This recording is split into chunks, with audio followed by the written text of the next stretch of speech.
Oh, veloce a farmi perché non posso perdere le avventure della ragazza drago volgare parte 13.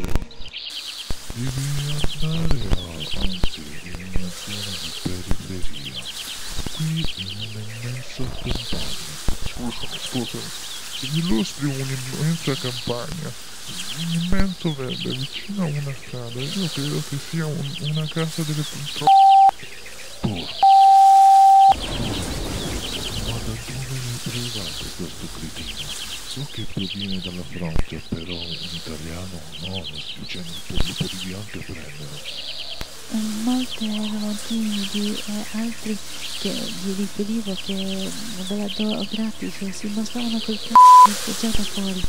E la maggior parte di questi gli puzza il c***o e non voglio buttare uno di intrepidi.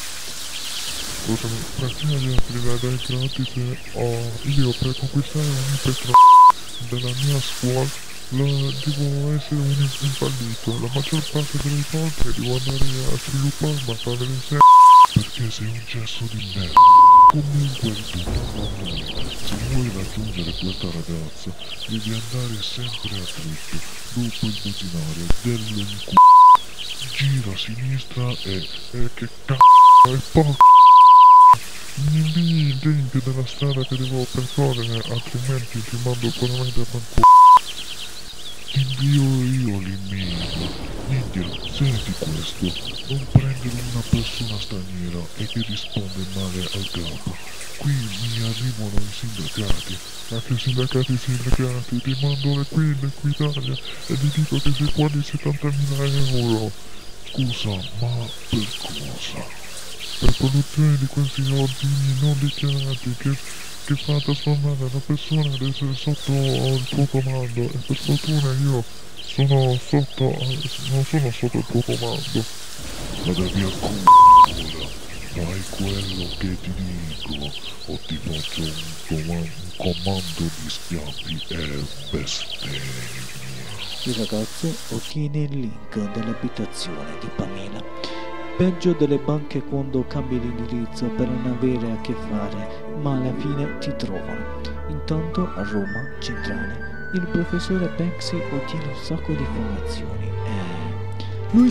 Luigi, dove? Dove caspita sei? Mi dica, padrone, che cos'è accaduto? Che cos'è che non va? Problemi con lo smartphone? So che questa è una che cavolo, devo cambiare con Ubuntu come sistema operativo. Comunque stanno per arrivare le porca miseria. Che cosa devo fare? Aumentare di più la protezione? Sì, intanto vado a preparare a Pamela per i nuovi insegnamenti per combattere. Ottima idea, la puoi trovare nella sua camera che l'ho fatta diventare insonorizzata per via delle sue bestemmie. Hai fatto una cosa migliore. Ora vai giù di corsa, aumenta la barriera e non ascoltare le bestemmie. Va bene. Sono belli questi paesaggi, li amo proprio. Immagina di star lì. Sì, entra. Bella accoglienza tua protettura, Pamela. Ti ricordi di quei libri che stai leggendo, soprattutto sui draghi e soprattutto come i paesaggi, come per esempio su questo libro, che sono belli i paesaggi. Sì, perché ti ricordo solo quest'ultimo Veneto che mi insegnano come in quali opportunità posso inserire un e un po'.